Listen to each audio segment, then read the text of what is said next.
Viewers welcome to real estate TV. ఈ రోజు as per reality founder and chairman అయినటువంటి ప్రేమ్ చౌదరి గారు మనతో పాటు ఉన్నారండి. సో సార్ తో మాట్లాడదాము. So sir, present Hyderabad real estate పరిస్థితి ఎలా ఉంది అండ్ హెచ్ఎండిఏ పరిధిని కూడా పెంచుతున్నట్టు మనకి వార్తలు వచ్చాయి. సో దానిపైన మీ ఒపీనియన్? సో హెచ్ఎండిఏ పరిధి ఇప్పుడు ప్రస్తుతం మనకు ఇక్కడ కందుకూరు లిమిట్స్ దాకా ఉంది. ఇదంతా ఫ్రీ జోన్ అంటారు. హెచ్ఎండిఏకి డిటిసిపికి తేడా ఏంటంటే హెచ్ఎండిఏ నార్మ్స్ వేరు. అందులో పెద్ద పెద్ద రోడ్స్ ఇవ్వాలి, under ground drainage, under ground water line, under ground electricity, దానికి సంబంధించిన పర్సంటేజ్ ఆఫ్ పార్క్ ఏరియా, ఇవన్నీ డిఫరెంట్. దాని ఫీజెస్ కూడా ఎక్కువగా కాస్ట్లీ ఎఫర్ట్ ఉంటుంది. డిటిసిపిలో ఏంటంటే కొంచెం తక్కువలో మనం ఒక ప్రాజెక్ట్ని చేయొచ్చు. అప్పుడు కస్టమర్కి కూడా తక్కువ ఖర్చు వస్తుంది.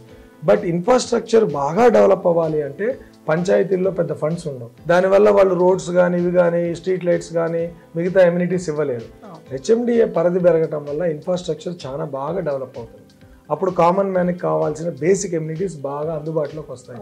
కానీ ఖచ్చితంగా హెచ్ఎండిఏ పరిధి రాగానే ప్రొడక్ట్ రేట్ పెరిగిపోతుంది.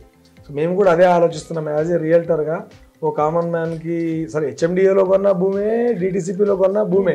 సో ఇప్పటికిప్పుడు కొని ఇల్లు కట్టుకునే భూములు ఎన్ని ఉంటాయి చెప్పమ్మా?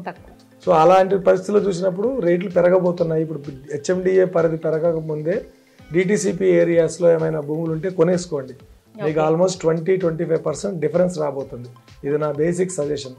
ఒకసారి హెచ్ఎండిఏ ఎంట్రీ అయ్యిందా, మీరు ఇవాళ గజం 10,000 అన్నది 12,000, 13,000 అయిపోతుంది.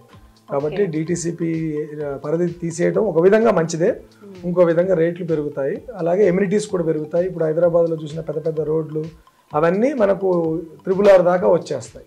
అది ఒక విధంగా మంచిదే. చాలా క్లియర్గా అన్ని విషయాలు ఎక్స్ప్లెయిన్ చేశారు. So thank you so much అండి, ఓపిక్గా ఈరోజు ఇన్ని విషయాలు మాకు తెలియజేసినందుకు. Thank you so much. Thanks for your TV also. All the best for your future endeavour. మరొక మంచి వెంచర్తో మళ్ళీ కలుసుకుందాం రియల్ ఎస్టేట్ టీవీలో. బాయ్.